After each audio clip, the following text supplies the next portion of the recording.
The P series sigma 1 by n raised to P. N ranges from 1 to infinity. So this series is called sigma 1 by n raised to P. That series is called P series. Let us have a theorem now. When it is convergent, divergent. Sigma 1 by n raised to P, it is a series of positive terms, the P series. If once you expand the terms of that series by giving the values for n, not for P. If you give the value from n equals 1, 2, 3, 4 like that, what you will get is 1 by 1 raised to P plus 1 by 2 raised to P. When n is 3, it is 1 by 3 raised to P plus 1 by n raised to P plus 1 up to infinity.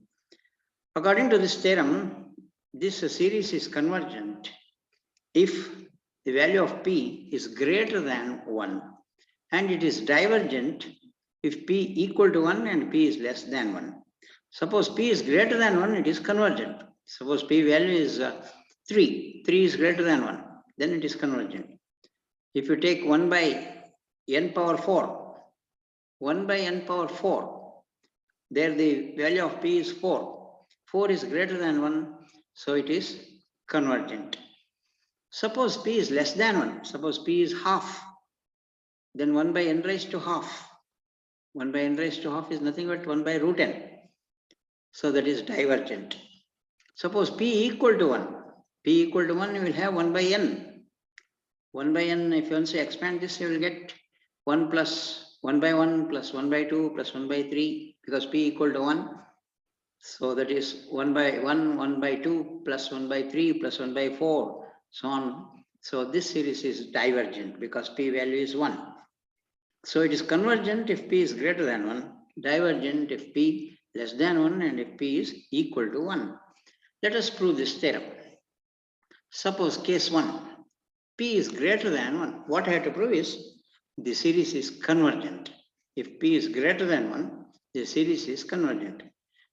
We know that if P is greater than 1, for example, P value is 2. 2 is greater than 1. 1 square, 1. Suppose P value is 3. 1 cube, that is equal to 1. So therefore 1 raised to P is 1. Next, if you take the term 1 by 2 raised to P plus 1 by 3 raised to P, this is less than 1 by 2 raised to P plus 1 by 2 raised to P, because 1 by 3 raised to P is less than 1 by 2 raised to P if P is greater than 1. 1 by 3 raised to P ಇದೆಯಲ್ಲ ಅದು 1 by 2 raised to P ಗಿಂತ ಕಡಿಮೆ ಇರುತ್ತೆ. ಹೌದಾ ಅಲ್ವ ಅಂತ check ಮಾಡೋಣ. P ಗೆ ಒಂದು ವ್ಯಾಲ್ಯೂ ಕೊಡೋಣ, 1ಕ್ಕಿಂತ ಜಾಸ್ತಿ ಇರುವ ವ್ಯಾಲ್ಯೂ ಕೊಡಿ. P greater than 1. P ಗೆ 2 ಕೊಡೋಣ. P ಗೆ 2 ಕೊಟ್ಟು 1 by 3 square, 1 by 9. 1 by 9 is less than, P 2 ಕೊಟ್ಟಾಗ 1 by 2 square ಅಂದ್ರೆ 1 by 4. 1 by 9, 1 by 4 ಗಿಂತ ಕಡಿಮೆ, ಕರೆಕ್ಟ್ ಇದೆ. ಅಥವಾ P ಗೆ 1 ಕೊಡೋ ಹಾಗಿಲ್ಲ, ಗ್ರೇಟರ್ ದ್ಯಾನ್ 1 ಕೊಡಬೇಕು. P ಗೆ 3 by 2 ಕೊಟ್ಟು ನೋಡಿ, ಆವಾಗಲೂ 1 by 3 raised to P is less than 1 by 2 raised to P. P ಗೆ 4 ಕೊಟ್ಟು ನೋಡಿ, ಆವಾಗಲೂ 1 by 3 raised to P is less than 1 by 2 raised to P. Therefore, in this inequality, 1 by 2 raised to P plus 1 by 3 raised to P less than 1 by 2 raised to P plus, remember 1 by 3 raised to P is less than what? 1 by 2 raised to P. First 1 by 2 raised to P ಹಾಗೆ ಇಟ್ಟಿದೆ. ಈ 1 by 3 raised to P is less than what? 1 by 2 raised to P. That is 1 by 2 raised to P plus 1 by 3 raised to P is less than, how many, ಇದನ್ನೆರಡನ್ನು add ಮಾಡೋಣ. 1 by 2 raised to P plus 1 by 2 raised to P ಅಂದರೆ 2 by 2 raised to P. 2 by 2 raised to P ಹೇಗೆ ಬರೀಬಹುದು ಅಂದರೆ, ಇದನ್ನು 2 power 1 ಅಂತ ಬರ್ಕೊಂಡ್ರೆ, ಅದನ್ನು denominator ಇತ್ತು ಅಂದರೆ you will get 1 divided by 2 raised to P minus 1. 1 divided by 2 raised to P minus 1. ಇದು ಎರಡು ಟರ್ಮ್ ತಗೊಳ್ಳಿ. So in this series first 1 by 1 raised to P ಅಂದರೆ ಇಟ್ ಈಸ್ 1. ಮೊದಲನೇದು 1. ಎರಡನೇದು 2 ಮತ್ತು 3ನೇ ಟರ್ಮ್ ಅನ್ನು ಕ್ಲಬ್ ಮಾಡಿ ಸೇರಿಸಿದಾಗ ಅದು ಲೆಸ್ ದ್ಯಾನ್ ಏನಾಯ್ತು? 1 by 2 raised to P minus 1 ಆಯ್ತು. 4 ಮತ್ತು 4, 5, 6, 7 ಅಂತ ನೆಕ್ಸ್ಟ್ 4 ಟರ್ಮ್ ತಗೊಂಡ್ರೆ, 4 ಟರ್ಮ್ ಅಂದ್ರೆ ಯಾವ್ದಾವುದು? 1 by 4 raised to P, 1 by 5 raised to P, 1 by 6 raised to P, 1 by 7 raised to P. 1 by 4 raised to P ಹಾಗೆ ಇಟ್ಟಿದೆ. Remember 1 by 5 raised to P ಇದೆಯಲ್ಲ, P greater than 1 ಇದ್ದಾಗ 1 by 5 raised to p is less than 1 by 4 raised to p. Check ಮಾಡಿ p ಒಂದು ಬೇಕಾದ್ರೆ 2 ಅಂತ value ಕೊಟ್ಟು ನೋಡಿ. 1 by 5 raised to p is less than 1 by 4 raised to p. 1 by 6 raised to p is also less than 1 by 4 raised to p. ಇದನ್ನು check ಮಾಡಿ ಬೇಕಾದ್ರೆ p ಗೆ 2 ಕೊಟ್ಟು ನೋಡಿ. 1 by 6 square is less than 1 by 4 square ಆಗುತ್ತೆ. 1 by 7 raised to p is also less than 1 by 4 raised to p. ಅಲ್ಲಿಗೆ first 1 by 4 raised to p ಹಾಗೆ ಇದೆ. 1 by 5 raised to p is less than 1 by 4 raised to p. 1 by 6 raised to p is less than 1 by 4 raised to p. And 1 by 7 raised to p is less than 1 by 4 raised to p. How many 1 by 4 raised to p is there? ಇದನ್ನು add ಮಾಡೋಣ. ಎಷ್ಟಿದೆ? 4 ಇದೆ. So 4 by 4 raised to p. ಅದನ್ನು ಹೇಗೆ ಬರೀಬಹುದು? 4 ಅನ್ನು ಡಿನಾಮಿನೇಟರ್ಗೆ ತಂದ್ರೆ you can write that as 1 by 4 raised to p minus 1. 1 by 4 raised to p minus 1. 4 ಅನ್ನು ಕೂಡ 2 ನಲ್ಲಿ ಬರೀಬಹುದು. ಹೇಗೆ? 4 ಅನ್ನು 2 ಸ್ಕ್ವೇರ್ ಬರೀರಿ. ಈ 4 ಅನ್ನು ಹೇಗೆ ಬರೀಬಹುದು? 2 ಸ್ಕ್ವೇರ್ ಬರೆದ್ರೆ ಅವಾಗ ಏನಾಗುತ್ತೆ? ಅದು 1 by 2 raised to 2p minus 2 ಆಗುತ್ತೆ. ಆ 2 ಬೇಕಾದ್ರೆ ಮೇಲೆ ಹಾಕ್ಬೋದು. 1 by 2 power p minus 1 whole square ಅಂತ ಬರೀಬಹುದು. 1 by 4 raised to p minus 1 ಇದೆಯಲ್ಲ, you can write this as 1 by 2 raised to p minus 1 whole square, because 4 ಅನ್ನ 2 ಸ್ಕ್ವೇರ್ ಬರೆದ್ರೆ ಅವಾಗ ಹೀಗೆ ಬರೀಬಹುದು. ಫರ್ದರ್ ಫಸ್ಟ್ 2 ಏನ್ ಮಾಡಿದ್ವಿ? ಒಂದೇ ಟರ್ಮ್ ತಗೊಂಡ್ವಿ. ಆಮೇಲೆ ಏನ್ ಮಾಡಿದ್ವಿ? 2 ಟರ್ಮ್ ತಗೊಂಡ್ವಿ ಅಲ್ಲಿ. ಅದಾದ್ಮೇಲೆ 4 ಟರ್ಮ್ ತಗೊಂಡ್ವಿ. ನೆಕ್ಸ್ಟ್ 8 ಟರ್ಮ್ಸ್ ಅಂತ ತಗೋಣ. 8 ಟರ್ಮ್ಸ್ ಅಂದ್ರೆ ಯಾವ್ದಾದ್ರು? 1 by 8 raised to p, 1 by 9 raised to p, 1 by 10 raised to p, 1 by 11 raised to p and so on. ಅದನ್ನು ಹೇಗೆ ಬರೀಬಹುದು? 1 by 8 less than 1 by 8 raised to p, 1 by 9 raised to p is less than 1 by 8 raised to p, 1 by 10 raised to p is less than 1 by 8 raised to p and so on. Last 1 by 15 raised to p can be written as 1 by 8 raised to p. How many 1 by 8 raised to p is there? 8 by 8 raised to p. ಅದನ್ನು ಹೇಗೆ ಬರೀಬಹುದು? 1 by 8 raised to p minus 1. 8 ಹೇಗೆ ಬರೀಬಹುದು? 2 cube ಬರೀಬಹುದು. 2 cube ಬರೀಬಹುದು. You will get 1 by 2 raised to p minus 1 whole cube. ಈ ತರ 8 ಆಯ್ತು. Next 14 term ಈಗ ತಗೋತಾ ಹೋಗ್ತೀರಾ ಅಲ್ವಾ? ಫಸ್ಟ್ 1 ಇತ್ತು, ಆಮೇಲೆ 2 ಟರ್ಮ್ಸ್ ತಗೊಂಡ್ರಿ, ಆಮೇಲೆ 4 ಟರ್ಮ್ಸ್ ತಗೊಂಡ್ರಿ, ಪ್ಲಸ್ ಆಮೇಲೆ 8 ಟರ್ಮ್ಸ್ ತಗೊಂಡ್ರಿ. ಅಂದ್ರೆ ಅರ್ಥ ಏನು? 1 by 1 raised to p is less than 1 by 1 raised to p is less than first one 1, because when p is greater than 1 it is 1. Next second one, 1 by 2 raised to p plus 1 by 3 raised to p is less than what? ಇಲ್ಲಿ ಬರ್ದಿದ್ದೆ 1 by 2 raised to p minus 1. So ಅಲ್ಲಿಗೆ that is less than 1 by 2 raised to p minus 1. Next 4 terms ತಗೊಂಡಿದ್ದೀರಲ್ಲ, ಅದು 1 by 2 raised to p minus 1 whole square. Next 8 terms ತಗೊಂಡಿದ್ದೀರಲ್ಲ, that is 1 by 2 raised to p minus 1 whole cube plus so on. ಇದೊಂದು ರೀತಿಯಲ್ಲಿ ಹೇಗಿದೆ ಅಂದ್ರೆ 1 plus x ಇದ್ದಾಗೆ plus x square ಇದ್ದಾಗೆ x cube ಇದ್ರೆ that is geometric series. So right hand side is a geometric series whose common ratio ಕಂಡುಹಿಡಿಯೋದು ಹೇಗೆ? any term divided by previous term. 1 by 2 raised to p minus 1 divided by 1 ಮಾಡಿದ್ರೆ 1 by 2 raised to p minus 1.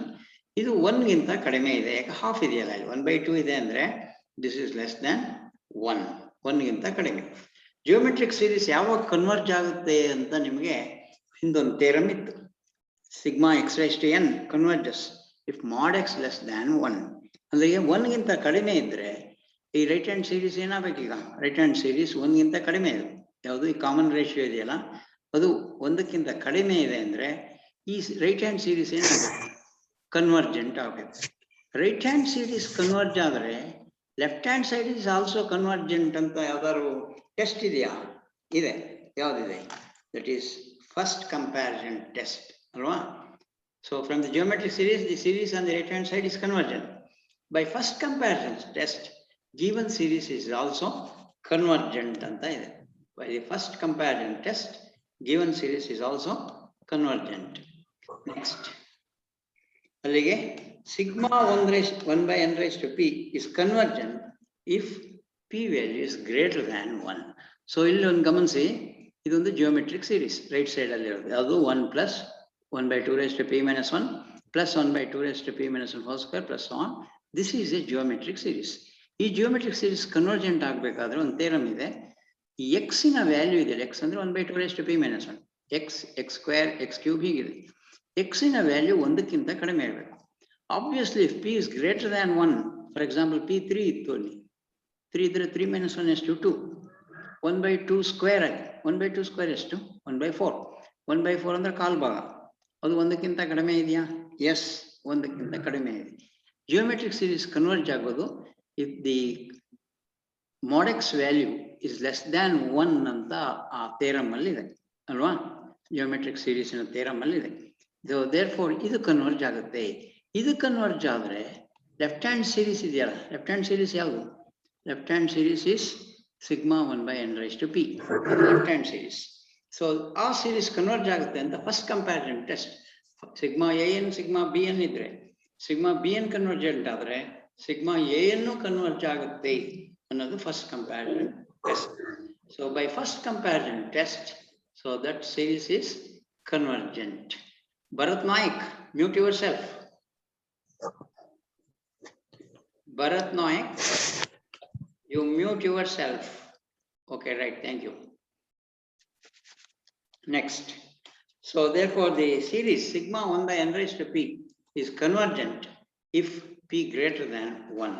Yakandre using first comparison test, the right hand series is convergent. Therefore left hand series is also convergent. Andre sigma bn converge adre sigma an ideyala adu left hand series, that is convergent. Left hand series yavadu sigma 1/n raised to p. So it is convergent if p greater than 1. Next case, suppose p equal to 1.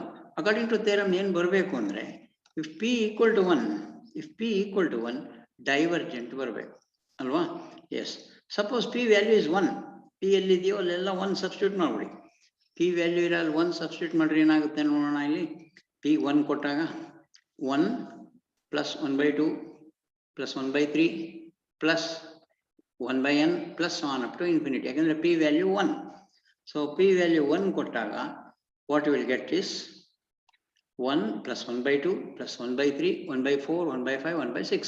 If p is 1, sigma 1/n raised to p becomes 1/n.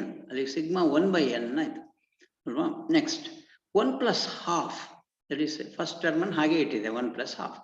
Second term ನೋಡಿ 1/3 plus 1/4 ತಗೊಂಡಿದೆ ಇಲ್ಲಿ. Next 3 ಮತ್ತು 4ನೇ term ಅನ್ನ add ಮಾಡಿರೋದು. ಅದನ್ನು that is greater than 1/4 plus 1/4. ಹೇಗೆ 1/3 is it greater than 1/4? 1/3 ಅಂದ್ರೆ 0.33, 1/4 ಅಂದ್ರೆ 0.25, 0.33 0.25 ಗಿಂತ ಜಾಸ್ತಿನಾ? ಎಸ್, ಅಲ್ಲಿ 1/3 is greater than 1/4. Therefore 1/3 plus 1/4 is greater than 1/4 plus 1/4. How many 1/4 are there? 2 1/4 ಇದೆ. Therefore 2 1/4, 2/4 that is 2/4 ಅಂದ್ರೆ ಎಷ್ಟು? 1/2. 2/4 ಅಂದ್ರೆ 1/2.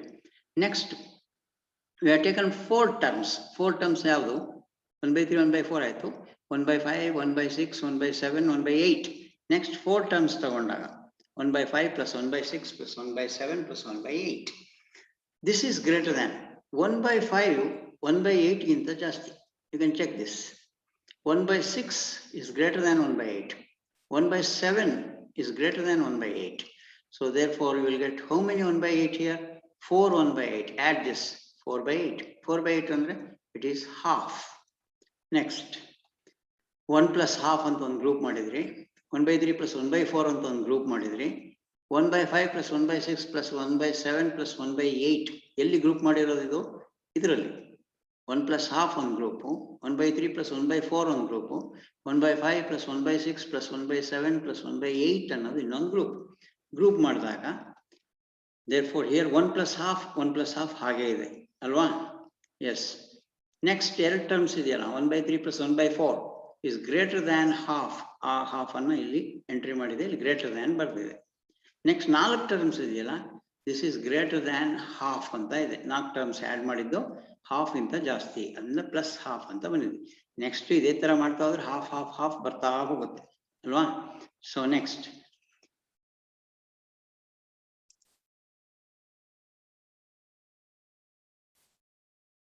by second comparison test, the given series sigma 1/n is also divergent. ಯಾಕೆ ನೋಡೋಣ.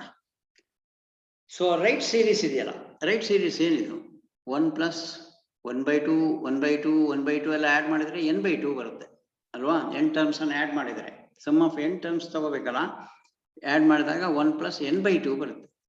ಲಿಮಿಟ್ ತಗೊಂಡ್ರೆ ಏನಾಗುತ್ತೆ? Limit n tends to infinity ಮಾಡಿದ್ರೆ 1 plus infinity by 2 ಆಗುತ್ತೆ. 1 plus infinity by 2 ಅಂದ್ರೆ ಅದು ಇನ್ಫಿನಿಟಿನೇ. ಇನ್ಫಿನಿಟಿ ಬಂದ್ರೆ ಡೈವರ್ಜೆಂಟಾ ಕನ್ವರ್ಜೆಂಟಾ? ಡೈವರ್ಜೆಂಟ್. ಅಲ್ಲಿಗೆ ರೈಟ್ ಸೀರೀಸ್ ಇದೆಯಲ್ಲ ಕನ್ವರ್ಜೆಂಟ್. ರೈಟ್ ಸೀರೀಸ್ ಕನ್ವರ್ಜೆಂಟ್ ಆಗಿ ಗ್ರೇಟರ್ ದ್ಯಾನ್ ಇದ್ರೆ ಯಾವ ಟೆಸ್ಟ್ ಯೂಸ್ ಮಾಡಬೇಕು? ಸೆಕೆಂಡ್ ಕಂಪ್ಯಾರಿಸನ್ ಟೆಸ್ಟ್ ಯೂಸ್ ಮಾಡಬೇಕು.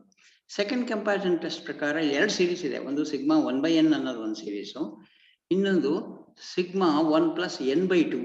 ಯಾಕೆಂದ್ರೆ 1/2 1/2 1/2 ಎಲ್ಲ 1/2 ಇದೆ ಅಲ್ವಾ? So sigma 1 plus n/2.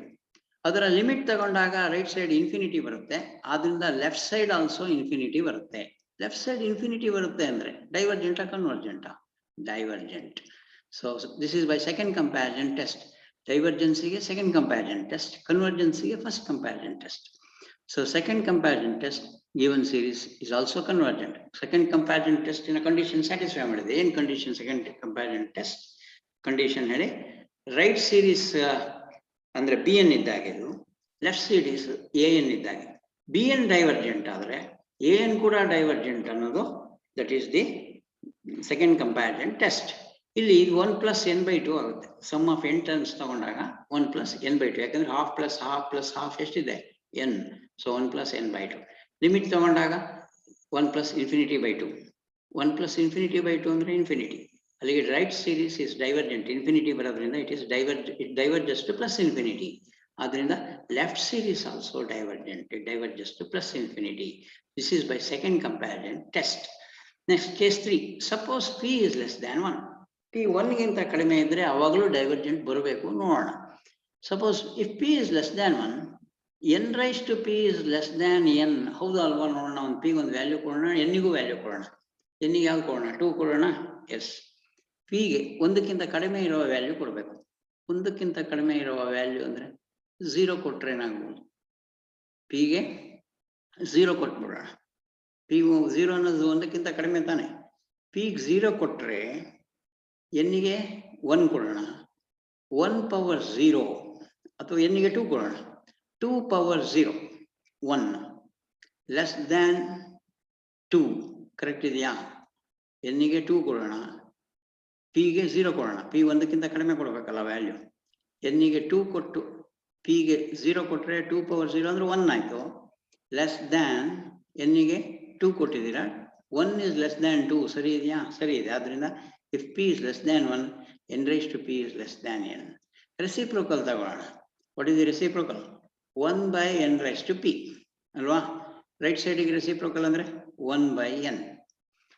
Less than ಯಾವಾಗಲೂ ರೆಸಿಪ್ರೋಕಲ್ ತಗೊಂಡಾಗ inequality sign will be reversed. ಅಂದ್ರೆ ಲೆಸ್ ದ್ಯಾನ್ ಇದ್ರೆ ಅದು ಗ್ರೇಟರ್ ದ್ಯಾನ್ ಆಗುತ್ತೆ ಯಾವಾಗಲೂ ರೆಸಿಪ್ರೋಕಲ್ ತಗೊಂಡಾಗ. For example 2 is less than 3. Reciprocal ತಗೊಂಡ್ರೆ 1/2 is greater than 1/3 ಆಗುತ್ತೆ. ಅದರಿಂದ 1 by n raised to p is greater than 1 by n. ಈಗ ಇದು I am using second comparison test. Second comparison test ಹೇಗೆ ಹೇಳುತ್ತೆ ಅಂದ್ರೆ ಇಲ್ಲಿ ಎರಡು ಸೀರೀಸ್ ಇದೆ.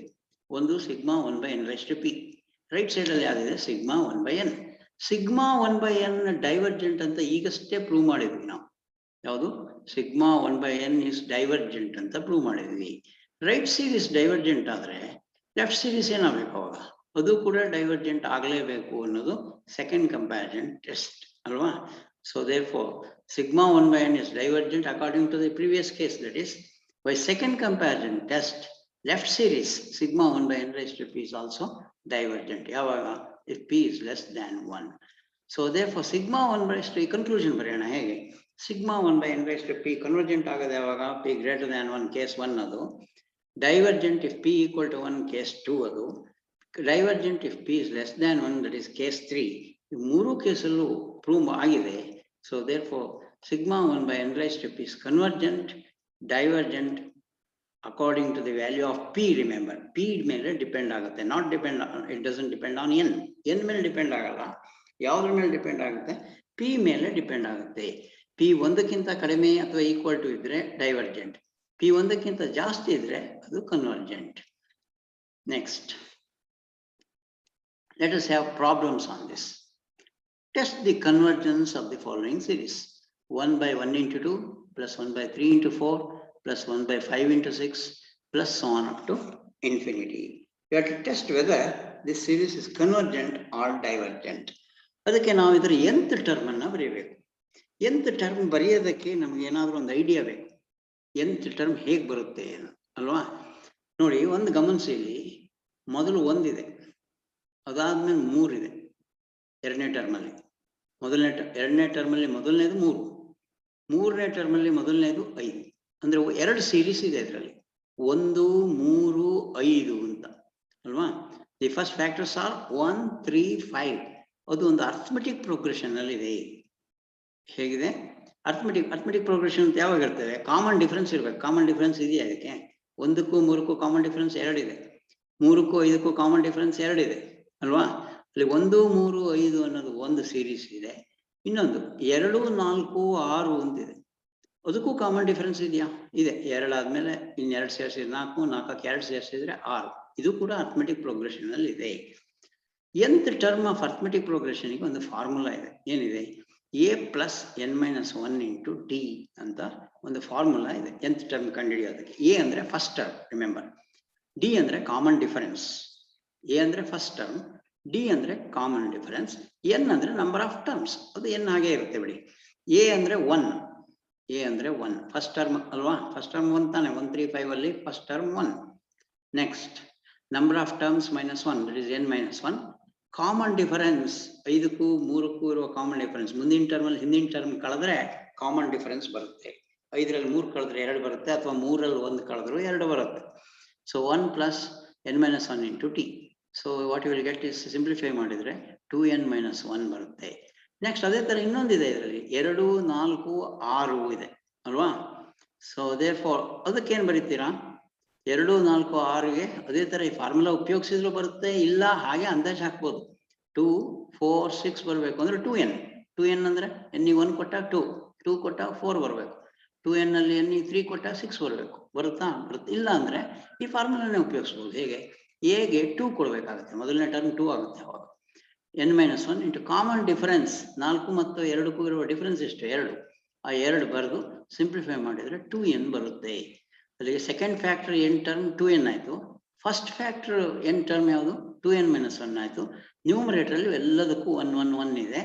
ಆದ್ರಿಂದ sigma an is sigma 1/2n-1 into 2n. ಇಲ್ಲಿ ಪ್ರಾಬ್ಲಮ್ ಅನ್ನು ಸಿಗ್ಮಾದಲ್ಲಿ ಕೊಟ್ಟಿರಲಿಲ್ಲ, ಎಕ್ಸ್ಪ್ಯಾಂಡ್ ಮಾಡೇ ಕೊಟ್ಟಿದ್ರು. ಅದನ್ನು ನಾವು ಸಿಗ್ಮಾದಲ್ಲಿ ಬರ್ಕೋಬೇಕು.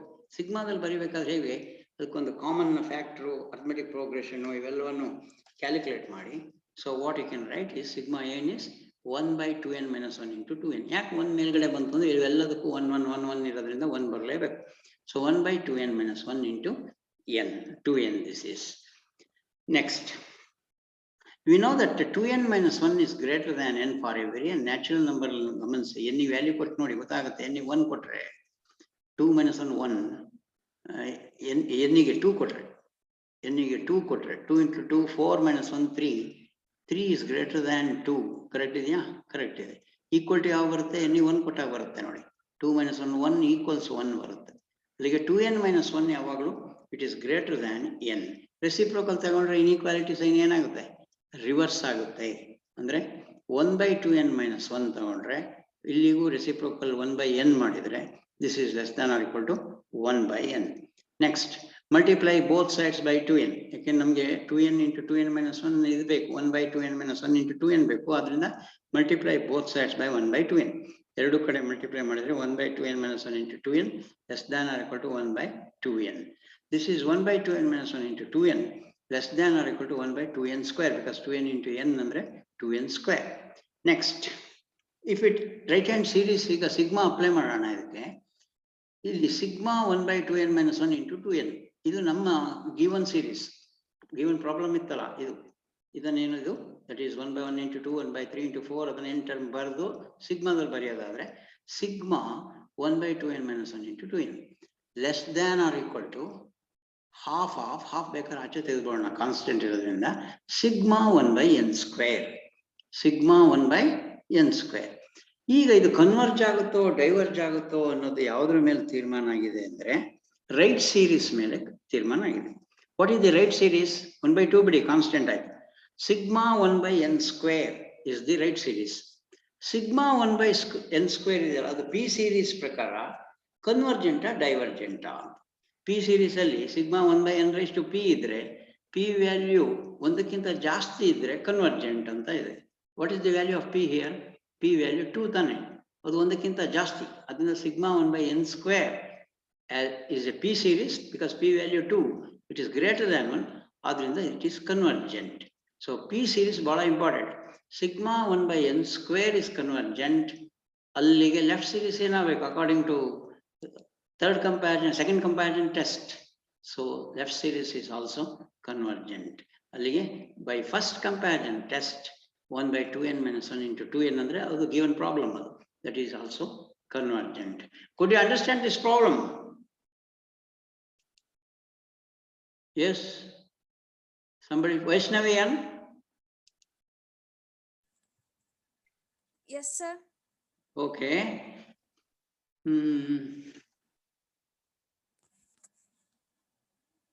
So our sigma n is sigma 1 by 2n minus 1 into 2n. Now take Bn equals, somebody should help me. Some participant should help. Okay, Vaishnavian, are you ready? Yes, sir. Yes. Write Bn equals sigma 1 by n square.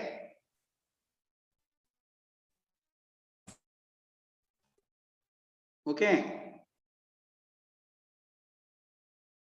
Write Bn equals sigma 1 by n square. Yes, sir. Now take An by Bn. What is An is 1 by 2n minus 1 into 2n. That is An, remember. 1 by 2n minus 1 into 2n ಇದೆಯಲ್ಲ ಅದನ್ನು ಬರ್ಕೊಳ್ಳಿ, divided by Bn. Bn ಯಾವ ತಗೊಂಡಿದ್ರಿ? 1 by n square. Divided by 1 by n square. ಅಲ್ಲಿ ಏನು ಬರೆದ್ರಿ ನೀವೀಗ ಅಂದ್ರೆ 1 by 2n minus 1 into 2n divided by 1 by n square ಅಂತ ಬರೆದ್ರಿ ಅಲ್ವಾ? ಅದನ್ನ ಒಂಚೂರು ಸಿಂಪ್ಲಿಫೈ ಮಾಡಿ, ನ್ಯೂಮರೇಟರ್ಗೆ ಬಂದು ಸಿಂಪ್ಲಿಫೈ ಮಾಡಿ, n ಸ್ಕ್ವೇರ್ ಇದೆಯಲ್ಲ ಅದು ಮೇಲೆ ಬರುತ್ತೆ.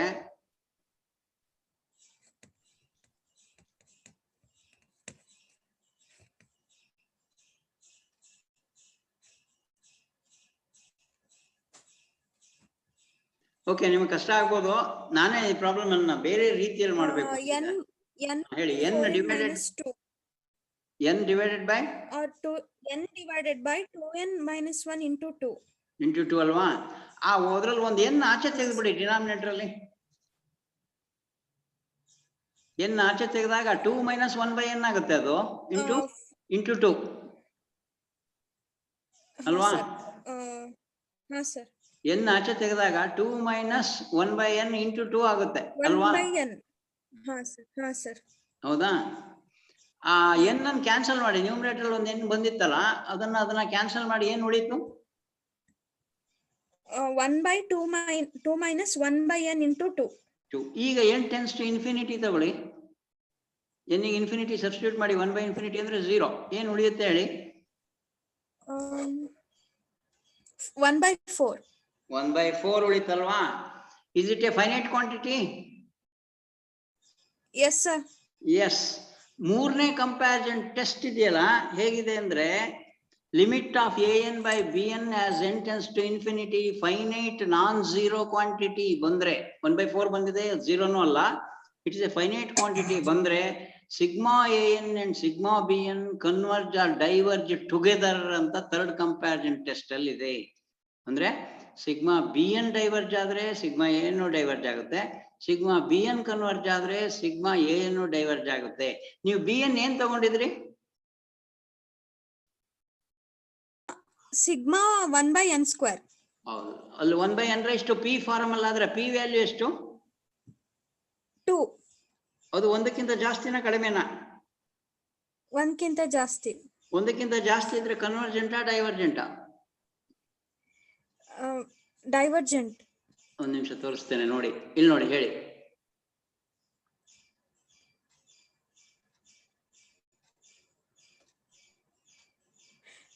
Sorry sir, convergent. Convergent. p greater than 1 ಇದೆ ಅಲ್ವಾ? ಕನ್ವರ್ಜೆಂಟ್ ತಾನೆ. ಅಲ್ಲಿ ಸಿಗ್ಮಾ bn ಕನ್ವರ್ಜೆಂಟ್ ಆಗುತ್ತಾ? ಸಿಗ್ಮಾ bn ಕನ್ವರ್ಜೆಂಟ್ ಆಗುತ್ತೆ ಅಲ್ವಾ? sir. What about the another series sigma a and then convert divert together ಅಂತ ಇದೆ. ಕನ್ವರ್ಜ್ ಆದ್ರೆ ಕನ್ವರ್ಜ್ ಆಗುತ್ತೆ, ಡೈವರ್ಜ್ ಆದ್ರೆ ಡೈವರ್ಜ್ ಆಗುತ್ತೆ ಅಂತ. Sigma n is convergent. Sigma ಏನ್ ಇಸ್ ಕನ್ವರ್ಜೆಂಟ್. ಇದೇ ಪ್ರಾಬ್ಲಮ್ ಅನ್ನ ಇನ್ನೊಂದು ರೀತಿಯಲ್ಲಿ ಮಾಡಬಹುದು ಅನ್ನೋದಕ್ಕೆ ನಿಮಗೆ ನಿಮ್ಮ ಹತ್ರ ಮಾಡಿಸಿದ್ದೇನೆ ಇದನ್ನ. ಅಂದ್ರೆ ಇಲ್ಲಿ ಫಸ್ಟ್ ಕಂಪ್ಯಾರಿಸನ್ ಟೆಸ್ಟ್ ಯೂಸ್ ಮಾಡಿದ್ದಾರೆ, ನಾನು ನಿಮಗೆ ಥರ್ಡ್ ಕಂಪ್ಯಾರಿಸನ್ ಟೆಸ್ಟ್ ಯೂಸ್ ಮಾಡಿ ಕನ್ವರ್ಜೆಂಟ್ ಅಂತ ಹೇಳಿದೆ. ಬಟ್ ಏನೇ ಆದ್ರೂ ಆನ್ಸರ್ ಮಾತ್ರ ಒಂದೇ ಬರಬೇಕು. This series is also convergent. This is okay. Let us say work some more problems in the next class because the Zoom time is running out, and I shall conclude this meeting. Thank you.